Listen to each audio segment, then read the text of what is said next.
अस्सलाम वालेकुम वरहमतुल्लाहि वबरकातुहू। लेक्चर शुरू करने से पहले हम दुआ करेंगे। आप भी मेरे साथ ये दुआ पढ़ें। रब्बे ज़िदनी इल्मा, रब्बे ज़िदनी इल्मा, रब्बे ज़िदनी इल्मा। ऐ अल्लाह मेरे इल्म में इजाफा फरमा। सबक नंबर 1 हम्द। शायर हैं इसके गनी दहलवी। उर्दू की जमात पंजब की जो नई किताब है वो हम पढ़े हैं। आज हम करेंगे इसके अशार की तशरीह में बंद नंबर 2 की तशरीह, और साथ में हम इस बंद की रीडिंग भी करेंगे। अगर आपको हमारी वीडियोस पसंद आ रही हैं तो चैनल सब्सक्राइब कर दें और हमारी वीडियोस को लाइक और शेयर करें।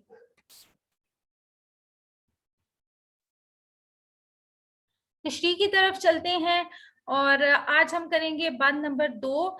खुदा की हर एक सिमत जलवा गरी है कि नूरी फजाओं से दुनिया भरी है। हर एक दश्त शादाब खेती हरी है। ये सब मेरे मालिक की कारीगरी है। खुदा सबका खालिक है कोनो मकाम में। ये गुलकारियां जिस कदर है जहां में। नज़म का नाम है हम्द। शायर का नाम है गनी दहलवी। तशरीह की शुरू करते हैं। ये बंद नज़म हम्द से लिया गया है और हम्द ऐसी नज़म को कहते हैं जिसमें अल्लाह ताला की तारीफ बयान की जाती है। नज़म के दूसरे बंद में शायर अल्लाह की तारीफ करते हुए कहता है कि अल्लाह ताला ही इस सारी कायनात का खालिक व मालिक है।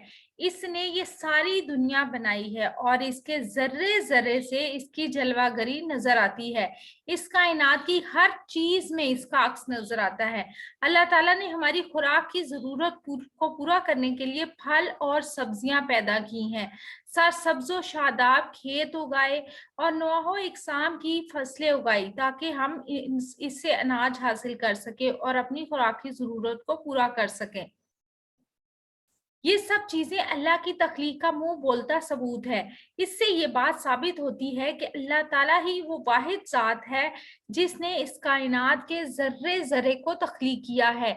हमें अल्लाह ताला की हम्दो सना करके इसकी नेमतों का शुक्र अदा करना चाहिए। अगर आपको हमारी वीडियोस पसंद आ रही हैं तो हमारे चैनल को सब्सक्राइब कर दें और वीडियोस को लाइक और शेयर करें। इसके साथ ही अल्लाह ताला मुझे और आपको नेकी की राहों पर चलने की तौफीक अता फरमाए। अपना और अपने प्यारों का रखिएगा बहुत सा ख्याल। हमें दीजिएगा इजाजत। रब रखा और अल्लाह ब्लेस यू। जानने से पहले एक काम आपने और करना है, वो ये कि अपनी सेहत का रखना है ढेर सारा ख्याल। अल्लाह हाफिज।